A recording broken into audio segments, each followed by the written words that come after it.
Dozens of Palestinians were killed today as the Israeli army escalated its attacks in the Gaza Strip. And although the war carries on, there may be changes coming soon. Today, the Israeli Minister of Strategic Affairs met with U.S. Secretary of State Marco Rubio. Next week, Israeli Prime Minister Benjamin Netanyahu will come to Washington to meet with President Trump. Joining us now to discuss is Joe Truzman from the Foundation for the Defense of Democracies. Joe, thanks for being with us. First, the Israeli Minister of Strategic Affairs, Ron Dermer, is holding talks with U.S. officials. What is the focus of their talks? Hi, thank you for having me. I think right now what's happening is that they're trying to iron out what the ceasefire deal can look like here. As we know, the Israelis have key demands. Among those key demands, of course, is the cessation of Hamas's rule in the Gaza Strip. I think that's key here. The Israelis do not want a repeat of October 7th. And of course, it's very important to get the hostages back. But that doesn't just happen on a whim. They need the United States and Israel and other partners need to talk and figure out a game plan here. I think that's what we're seeing. Of course, according to reports, we're seeing that we may observe a ceasefire in the next days, possibly in the next weeks. Israel is facing heavy pressure from U.S. officials to end the war.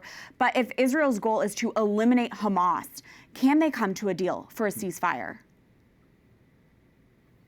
Right, and I think this has been the obstacle for more than a year and a half now, right? We know about Israel's demands, namely, again, to remove Hamas from power, because, again, they do not want a repeat of October 7th.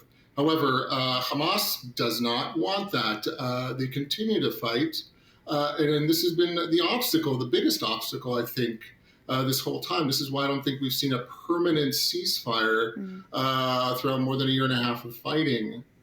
So I think at the end of the day here, one or two things are going to happen.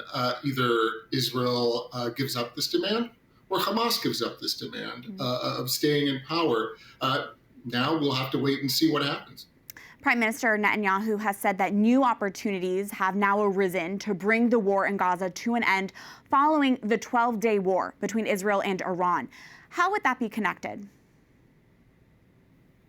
Right. I think right now what we've seen, what we've observed over the last year and a half, especially whether it's in Gaza, Lebanon, Iran, just recently, Israel's showing that it is one of the most powerful countries in the region, and I think also that an end to the war in Gaza, which I think has been an impediment, right, for let's say a peace deal with other countries in the region.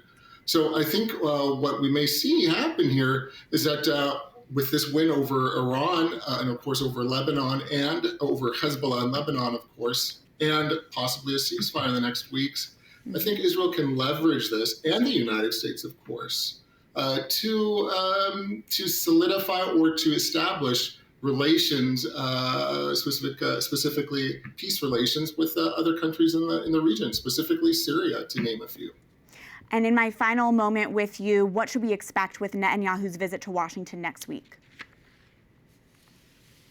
Right. I think one of the two biggest subjects of the President and Prime Minister Netanyahu will speak about, of course, the ceasefire and possible, I would say, negotiations, or rather a peace deal with Syria, which is be great for the Israelis. So we'll see what happens. Of course, I expect good news to come out of this meeting.